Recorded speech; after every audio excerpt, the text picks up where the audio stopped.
시청자 여러분 안녕하세요. 박구수T입니다. 경기도 중부일보에서 여론조사가 나왔습니다. 그 결과는 민주당의 완승이었습니다.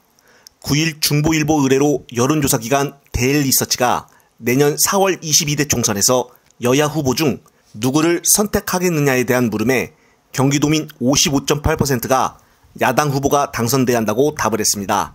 반면 윤 정부에 힘을 주기 위해 여당 후보를 당선시키겠다라는 의견에는 27.1%에 그쳤습니다. 정당 지지율 면에서는 민주당이 47.6%, 국진당이 29.6%가 나와 민주당이 가히 압도적이었습니다. 이번 주에 나온 리얼미터에서는 윤석열의 부정평가가 지난주에 비해 2.9%나 오른 58%로 집계가 되었습니다. 특히나 중요하게 볼 점은 이번 리얼미터의 여조는 후쿠시마 오염수 관련한 문제보다 서울 양평 고속도로 관련 의혹이 더 직접적이고 큰 영향을 미쳤다는 것입니다. 그만큼 지금 양평 고속도로 문제가 더 큰 문제로 다가오고 있는데 국진당은 이것을 민주당의 게이트라며 물타기를 하고 있습니다. 아직도 정신 못 차린 것이죠. 이번 고속도로 의혹을 최초 공개를 한 안진걸 소장님의 관련 영상 한번 보시겠습니다. 그러면 이게 언제 변경이 됐냐? 네. 자, 문재인 정부 때 논의 없었죠? 4년간 없었다고 군수 했죠. 때 논의 없잖아요. 네. 여러분 작년 지방선거에서 국민의힘 군수가 당선됐는데 네. 언제 임기가 시작되죠? 정확히 7월 1일 날 임기가 시작됩니다. 아, 지방선거. 작년 7월 1일. 예. 그러면 이 변경 논의가 언제 있었냐? 네. 방산위로 갑자기 1,000억이나 더 드는 곳으로 7월 18일 날, 네. 작년 7월 18일입니다. 국토부가 예. 양평군으로 공문을 보냅니다. 오. 어이 양평군, 네.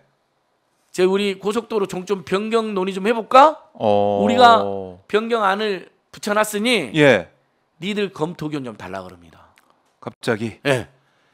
새 군수가 든 지가 18일 만에. 윤석열 정권이 5월 9일 날 들었었잖아요. 그렇죠. 지방선거는 7월 19일. 그러니까 정권 맡긴 지 6월 9일, 7월 9일 2달 만에. 네. 양평 군수 바뀐 지 18일 만에. 그러니까 그 전에는 최원순, 김건희, 윤석열한테 특혜를 줄 수 없어서 네. 숨기고 있던 자들이 정권도 바뀌었다, 국토부 장관도 원희룡으로 바뀌었다, 양평 군수도 전진상이거든요 이름이. 네. 국민의힘으로 바뀌었다. 시작됩니다. 근데 여기서 왜 제가 비리로 확신하게 됐느냐? 네.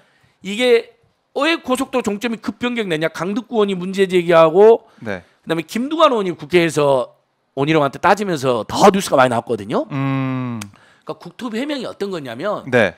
우리는 가만히 있는데 양평군이 건의를 바꿨다 그랬어요. 거짓말한 거죠. 네, 그렇습니다.